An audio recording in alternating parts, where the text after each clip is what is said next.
sini saya akan menjelaskan tentang sifat cahaya, lensa cembung, dan cermin cekung.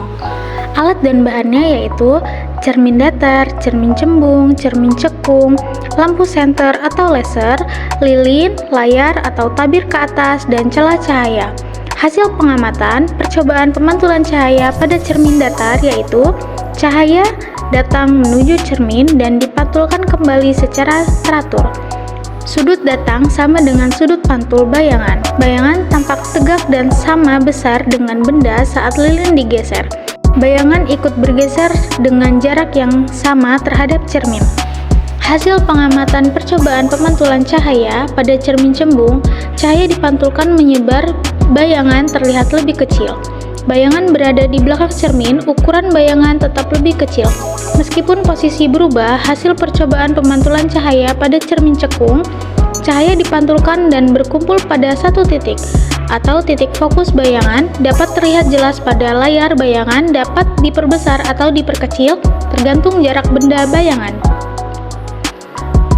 Bayangan semakin mengecil dan pada jarak tertentu tidak tampak pada layar. Kesimpulan, berdasarkan hasil praktikum dapat disimpulkan bahwa cahaya memiliki sifat dapat dipantulkan dan pemantulannya mengikuti hukum pemantulan yaitu besar sudut datang sama dengan sudut pantul.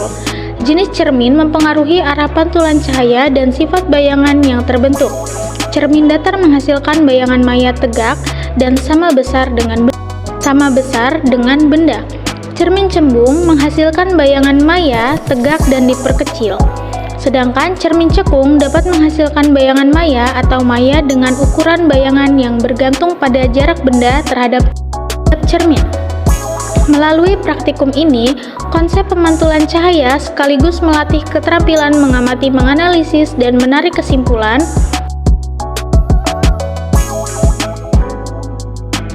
Berdasarkan hasil percobaan, kedua lensa cembung dan cermin cekung, alat dan bahan meja optik lengkap, lensa cembung, layar sumber cahaya lilin atau lampu. Hasil pengamatan percobaan lensa cembung, bayangan terbentuk jelas pada layar bersifat nyata, terbalik dan diperkecil, bayangan nyata berbalik dan ukuran mulai membesar. Bayangan nyata terbalik dan hampir sama besar dengan benda percobaan. Cermin cekung, bayangan terbentuk jelas pada layar nyata dan terbalik, bayangan nyata dan ukuran mulai membesar, bayangan nyata dan hampir sama besar.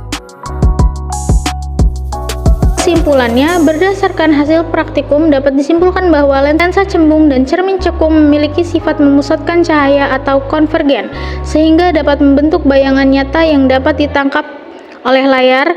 Jarak benda mempengaruhi letak, ukuran, dan sifat bayangan, di mana semakin dekat bayangan ke titik fokus, maka bayangan cenderung semakin besar. Hasil percobaan menunjukkan bahwa jarak fokus lensa cembung dan cermin cekung sekitar 10 cm, sedangkan kekuatan lensa cembung sebesar 10 dioptrik. Ini membuktikan bahwa konsep pembiasan dan pemantulan cahaya dapat diamati secara langsung. Cara melatih keterampilan mengamati, mengukur, dan menarik kesimpulan berdasarkan hasil percobaan.